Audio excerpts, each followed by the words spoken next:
Go ahead, you got till 5.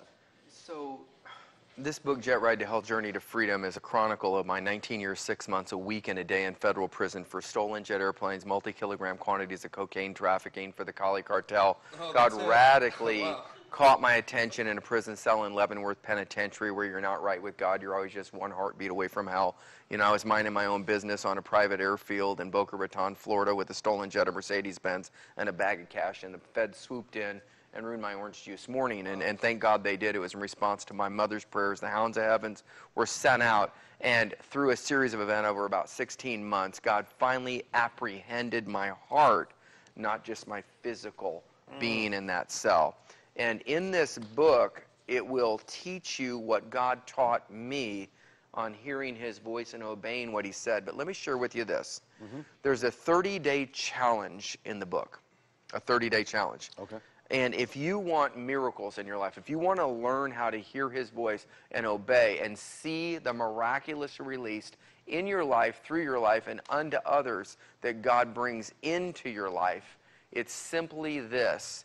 If you'll take the 30-day challenge, if you'll spend 30 days and read Matthew, Mark, Luke, John, and Acts, the 5 books, the first 5 books in the New Testament, Matthew, Mark, Luke, John, and Acts, and you'll read those 5 books through 3 times in 30 days.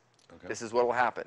The first time you go through it, read Matthew, Mark, Luke, John, and Acts from the perspective of the observers watching the disciples and Jesus, what they said and did.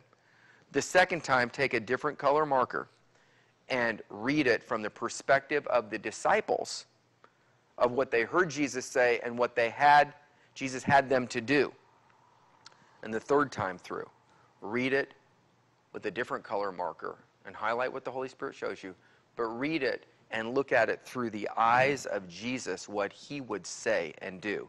And when you get done with that 30-day challenge, you'll think with the mind of Christ, you'll operate in the power of God, you'll learn how to hear his voice and obey, and miracles will be released. The 30-day challenge is in the book, Jet Ride to Hell, Journey to Freedom. You can buy it on Amazon. We just donated 15,000 copies to the prisons. So if you're in prison listening to this, they're showing up at the chapel bookshelves now. Thank you for the partnership that helped do that, and lives are being changed. One Bible at a time behind bars and one book at a time behind bars. You know, Pastor, I just can't help it. Take 4 minutes.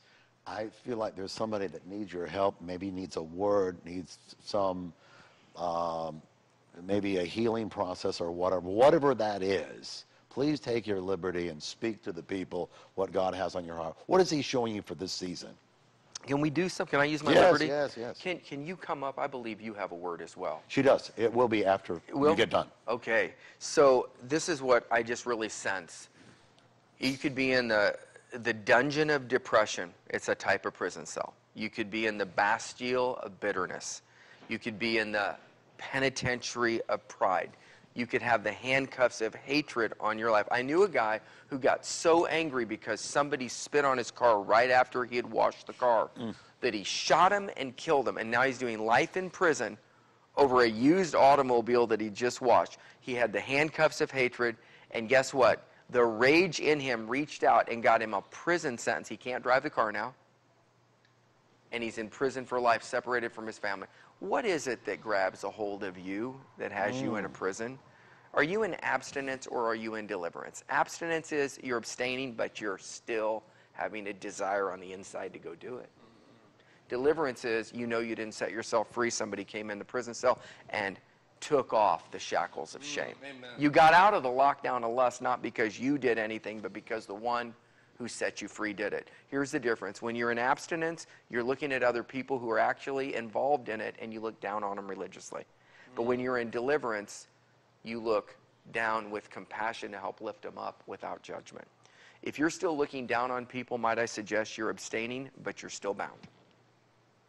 If you're looking on people to help lift them up, you've been delivered with compassion. Say that one more time. That's very good. So if you're in abstinence, you're abstaining, but there's something in you, I still want to do it. Haven't drank, smoked, or chewed, or go with girls who do, but God, there's something in me that wants to.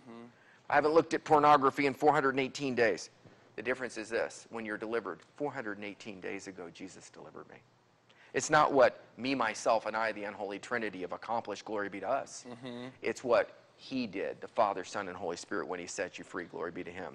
So abstinence is you're abstaining, but you still want to. Judgment. Deliverance is you've been set free and you want to help others get free as well. All it is a prayer away. Ask him, and he'll set you free. Call on the deliverer, and you'll be free. Well done, Pastor. It's so good having you here.